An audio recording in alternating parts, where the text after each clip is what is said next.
Hello, how are you? It's Jeannie, and I hope you are all doing well.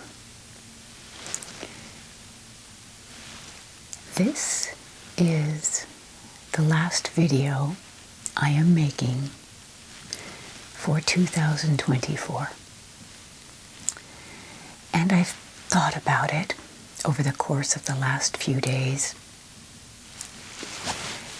And I have to tell you, it's been very, very busy here, and which is why I haven't been on sooner. We've been traveling to see people, friends and family. Friends and family have been coming here, and it's been a very busy time of year as usual. But it's been wonderful, and I'm so grateful for it all. And part of my gratitude is for all of you, for being here, for being so supportive, for being on my channel, for all your lovely comments and messages, and it means a lot to me. So, it's usually this time of year that many of us are, kind of getting caught up in the New Year's resolutions. What are we going to do? What are we not going to do? What will we do more of or less of? What will we organize? Things like that. Eat better, exercise more, lose weight, gain weight, same old things. And I typically don't make New Year's resolutions. I do have little assessments throughout the year, see where I am. And I was thinking about 2025 coming up and what I want to be different for me, for my family, for my sphere. And I started thinking about ASMR and my channel and what it is we are tuning into ASMR for. Why do we tune in to people like me or Maria or old school ASMR sounds and, the constant, for lack of a better word, blah, blah, blah, to tune out to? Why do we do that? And we're seeking peace, we're seeking calm, we're seeking an easy escape from the day, something that doesn't demand a lot from us, right? In essence, maybe there are tingles involved when people have props. I even have my water here. Less plastic is one of my things, but we had it, so I grabbed it. But those are some of the reasons we tune in. What I want to focus on is not the end of the day focusing on our peace and quiet and calmness, but throughout our day.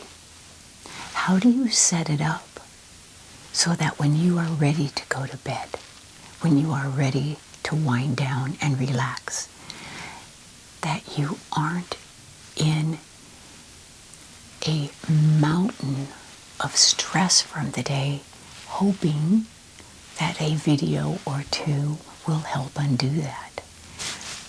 So what can you do in this new year to bring more calm and peace and quiet to your life so that when you do wind down at night, it's easier? We've trained ourselves. I know I have, and I'm speaking from experience here. We've trained ourselves to be very busy. We have this busyness, We have our planners. We're going to do this from 10 to noon. We're going to do this from noon to 1. We're going to do this from 1:30 to 3. And we fill up our day with all these activities. And if you're like me, even when it's your off time, you might be checking emails or looking at messages. You've become a slave to your electronic device. And that is stressful. We have trained people that it's okay to text us or message us or email us, and we will check it and respond, even if it's after, say, 5 o'clock. But we don't have to. We can set the times, the days that we are going to sit down and respond to certain non-essential emails and messages, things that don't require your immediate attention. Now, for me, in what I do, you know I love to respond to comments when I can, because I do read them all. But even I am cutting back on how reactive I am, because I don't have to be Johnny on the spot, Jeannie on the spot with responding. It's okay if it waits it's okay if it waits for my selected, chosen period of time to respond. Now, when it's kids, your kids or family or your close friends, they know you will get to them if they need you. But, think about how attached we are to our electronic devices. Try going to the store or shopping or somewhere without your phone. It's a great exercise. And then deal with what you have to deal with when you get back. That's what it used to be like, in the 80s, well, for me, 60s, 70s, 80s, 90s. And when you got home, you checked your answering machine, and then you made your phone calls. You weren't checking work emails after 5 o'clock or whenever your off time was. You didn't have to. We've been retrained to react and respond all the time. Now, what I am going to be focusing on in the new year, in 2025, is what we are calling, I'm reading out and about in different forums, downshifting. What is downshifting? I printed it out for you. It's working towards simple living by making conscious choices to leave materialism behind and move on to a more sustainable lifestyle. Reducing one's standard of living for improved quality of life. Now, that all means different things to different people. So there's no one size fits all with this. And what it is, it's stepping back from the rat race. And you can think about downshifting and doing it gradually. When you drive a stick shift, you don't go from 5th gear on the freeway to 1st gear. You have to go down to 4th, and then 3rd, and then 2nd, and then 1st, right? Well, the same thing with downshifting in your life. What can you start doing now that will help reduce your stress, bring more peace and calm? And for me, that is going to be, and I've been on this mission, shopping way less. Do I need that new lotion? Or do I have lotion somewhere else in the house that I can use up first before I buy more, just because it's on sale or it smells good? Makeup products. I can speak for myself and many of my friends. We have way too much stuff. It takes up space. It's clutter. Do we really need all of those serums and this and that and the others? Or could we get by with a lot less? Hair products. You know, are you buying shampoo and conditioner when you are almost out? Or do you have 2 or 3 or 6 in your shower? You know, things like that. I look around my house and I look at all the things that I don't need, that don't mean anything to me. And I'm going to be reducing a lot. I'm going to be going through rooms, room by room, drawer by drawer, cupboard by cupboard, closet by closet. And we've actually already started. So, I'm not going to try to make a Herculean effort and get it done in 2 weeks. I'm going to take it in bites. But I'm going to be very mindful of what I bring in to my space. Do I need that? Does buying that really make me feel better? What if I didn't spend the money? We spend way too much money. We are, as an American society, and I can't speak for every society, as an American society, we are very consumer oriented. What more can we buy? What higher level of technology in this thing can we buy?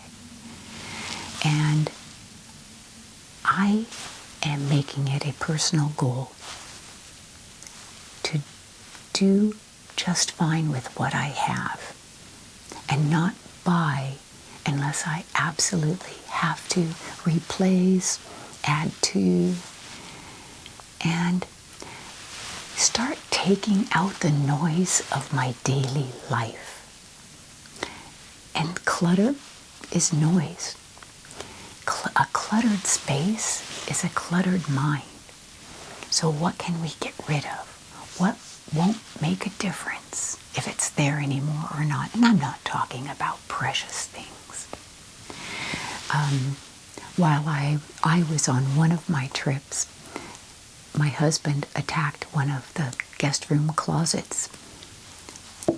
And he says, I'm going to go clean out that closet. And my first reaction was, wait for me.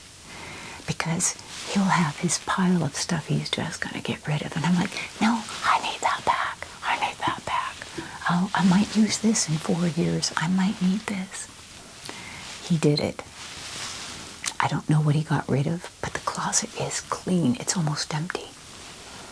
Do I miss anything? Not yet.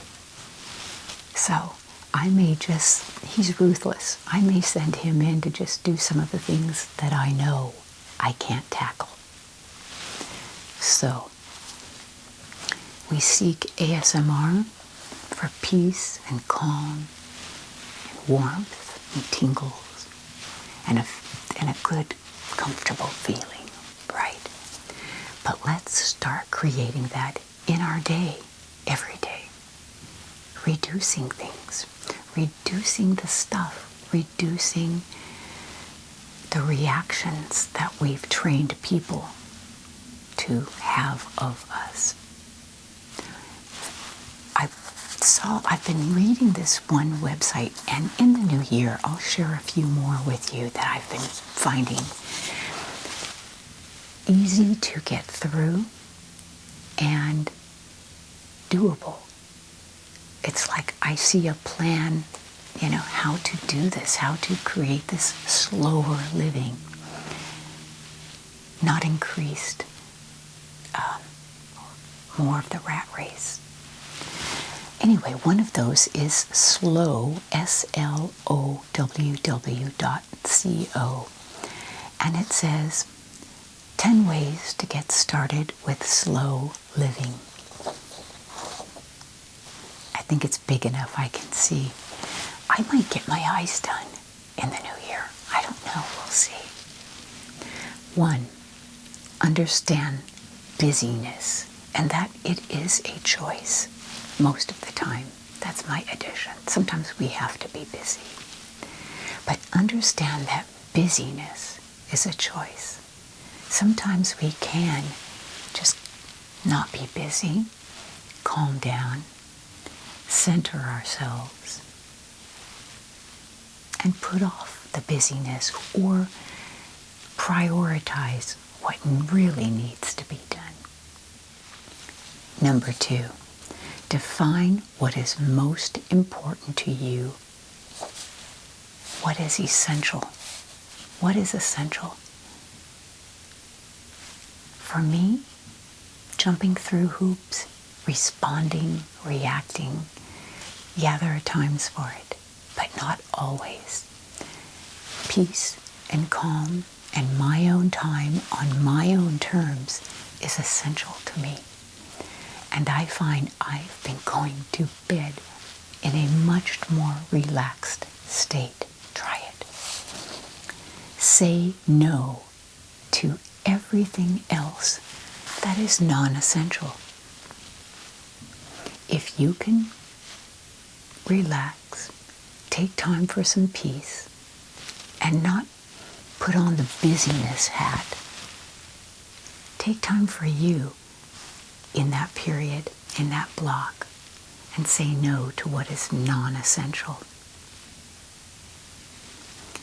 Start slow and small by downshifting.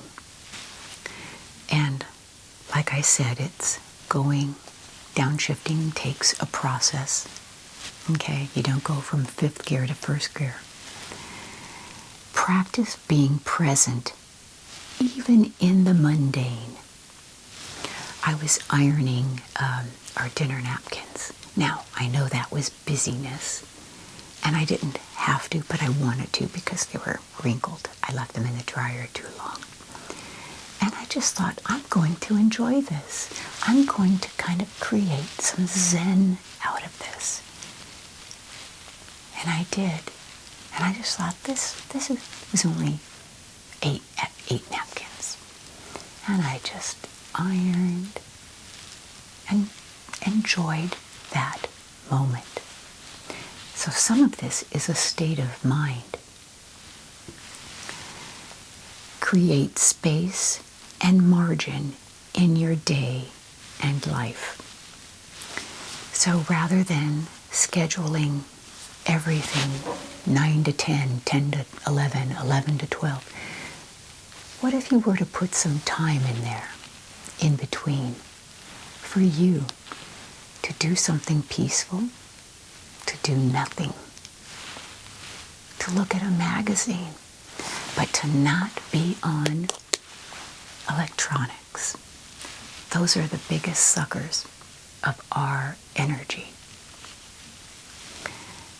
7, adopt a slow information diet. We don't need to be on the news channels 24/7. You will find out what you need to know when you need to know it. You don't need to be constantly tuned in to all that noise. Now, if a tornado's coming, I think alerts and alarms go off. So, commit to put your life before work. And I know some of us, you have some very busy and demanding jobs or classes or projects that you're involved in. You commit your time to that. You give that your all when you're in it. You're fully present. But you're doing that with the intention of your life. Your life is around that. Work doesn't come first. There may be moments. I know. Sometimes there are fiery hoops we have to jump through. I know. But overall, in a general sense, your life, your peace and well-being come first. Go outside physically to connect dots mentally. Go outside for a walk. If you need to figure something out, at least get out in the fresh air. And if it's cold and rainy, put on a coat. Somebody told me there is no bad weather, only inappropriate clothing. So put on something, go out and walk. And you can begin to connect dots that way. You see things more easily, refresh your mind. And 10, find inspiration in the slow living community. I got this from slow, SLOWW.co. And there are tons of stories and articles and blogs in there on how to do this, how to kind of tune out and just find more peace in your life. And I promise you, from my age looking back, it isn't in more stuff. All the stuff we have. And we bring it in one piece at a time. So I'm adopting that. If something comes in, something's got to go out. If I'm going to buy a sweater or something, I have to get rid of one. I'm not going to be accumulating. I can't remember where I heard, in terms of organizing your closet, turn everything around on the hangers. And after, 6 months, if you haven't worn it, when you wear it, put it back the right way. But if you have hangers that never got turned around, get rid of it. There's this thing called capsule wardrobes that I think is a fantastic idea. And I pretty much wear a lot of the same things on my daily, in my daily life over and over. A pair of jeans, a couple of shirts, sweaters, jacket. So what do I need those what if things for? So my closet is something I'm going to be attacking as well. There's another site that I've been looking at on YouTube, as well as her name is Vera, her personal, her business website. It's called Simple Happy Sin. And she's a Dutch gal. And she talks about just what is important in having a simple, downshifted, slower life. And what she says is, and these are things I think we're all seeking, you'll have more time. It's a lot cheaper when you're not out shopping just to shop. And I used to do that a long time ago, not anymore. When you own less things, you buy less things, living simple is cleaner, more clutter-free, and you save money. You have more freedom and flexibility.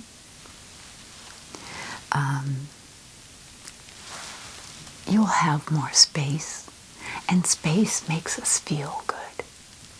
We don't have to clutter up all that space with stuff. You'll be more grateful. I think you'll appreciate more the things you do have. And you'll be more organized. I really need that.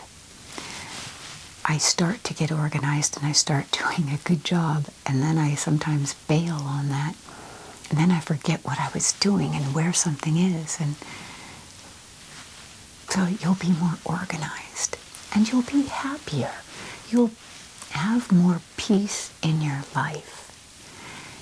And because you're saving money, if you need something, then you can go buy it. So this is really going to be my goal for 2025, is slowing down, downshifting, creating more peace and calm in my daytime life so that when I go to bed, my mind isn't going 100 miles an hour and I'm looking for videos to help me calm down. Now, the videos are fine. You always need my videos. But what can you do to simplify your life? We've been trained to buy. More. And we don't need more. More doesn't make us happy. I'd love to hear your thoughts on this. And I've been on both sides, of the aisle on that. I've been not a shopaholic, but where I just enjoy buying stuff for the sake of buying stuff. More pillows, more decor for the house, things like that. And I'm not doing that anymore, and I haven't for a while. Buying a new pillow, buying new makeup has never really made me happier. No one's noticed if I did or didn't. So, what do you think about that? So as you are assessing your year and putting together maybe your plan for 2025, do you see yourself implementing more or less? Can you see yourself trying to do this? Does it make sense? I think it does. And it feels right for me.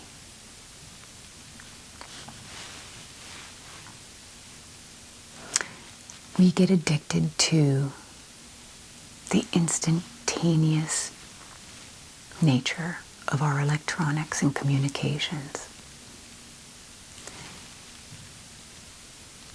And we're kind of habit-driven creatures. So it's a habit you have to break. And you may have to break others of expecting you. Hey, I texted you yesterday. Why didn't you respond? So it may not be a hard line. It might be a wavy gray line. But that's okay. It's a start. It's a start. I've got lots of videos planned. And I'm excited to get back to them. I've been on the go, visiting and entertaining, as I said. And now that everything is calming down, getting back to my routine on my terms, doing it the way I want to do it. And I hope 2025 will be good for my channel, good for you, bringing you things that are peaceful, calming, helpful, entertaining.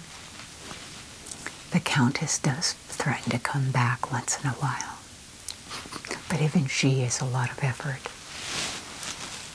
So I'm reading a book right now called Atomic Habits, and it really is about starting off small. And so I encourage you all to explore this idea. Maybe you know a lot about it and can share things with me. I'm kind of new on this journey with regard to slow living and downshifting, but I think I've been heading toward this the past year anyway. So I'm looking forward to hearing if you know more about this and what your recommendations are. The one thing I love about a simplified life is, the peace of it. Because what I do know from experience is you have periods of peace and then sometimes periods of crisis one way or another. Health, family, financial, things like that. And simplifying my life will allow me to be more present for critical things that may need my time. I want to make more time for things that are important to me. Things through church or certain books or certain projects. And I've just been too busy for those things. So I'm looking forward to really having that luxury of choosing what I want to do, and controlling my busyness. One of the projects that I've been on, as I've mentioned before, is Ancestry, and I started doing my husband's. Wow. My husband is a direct, through mother, father, mother, descendant of John Alden and Priscilla Mullins of the Mayflower. The Mayflower. So his greats were on the Mayflower. And it's so easy to Google and get information. John Alden was actually a member of the crew, and there were 30 crew members. And he was given the choice to stay in America or go back, and he chose to stay. There were 102 passengers on the Mayflower. Priscilla Mullins was a young woman who came over with her brother and her parents. And they were of pretty good financial means. Well, the first year after landing, half the passengers and crew perished. They died that winter. They were not prepared for a New England winter, and they perished, whether from, disease or nutritional things. I don't know exactly, but John Alden and Priscilla Mullins did not, although she lost her brother and her parents in that first year. Anyway, John Alden tried to kind of hook her up with Miles Standish, who was a captain. And anyway, when he was off on some, task, it was presumed he was dead. Well, John Alden and Priscilla Mullins got married, and just after they were married, Miles Standish shows back up. So it's kind of like one of Americana's first love triangles. I don't know how dramatic it was, but there were stories written about it. And Longfellow. And John Alden and Priscilla, his wife, had 10 children, and he lived to be 89. The average lifespan was 30, maybe 40. He lived to be 89. So, anyway, my husband's family, they are pretty all long-lived. And so I found this out as I was doing, ancestry genealogy and stuff. He was blown away. He had no idea that he's I'm calling him Americana royalty. I might go back, in the English lines to some important people and aristocratic, titles and whatnot. But he is from a really amazing part of American history. So, wow. Anyway, I thought I'd share that with you. Okay, I'm going to sign off. Once again, I want to hear from you. I want to hear your thoughts about slow living and downshifting. I want to hear what 2025 is what you want it to be for you. And I don't mean, the list of,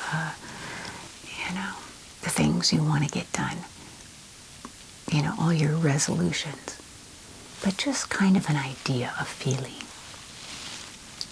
And let me know what you think about the idea of doing it, downshifting.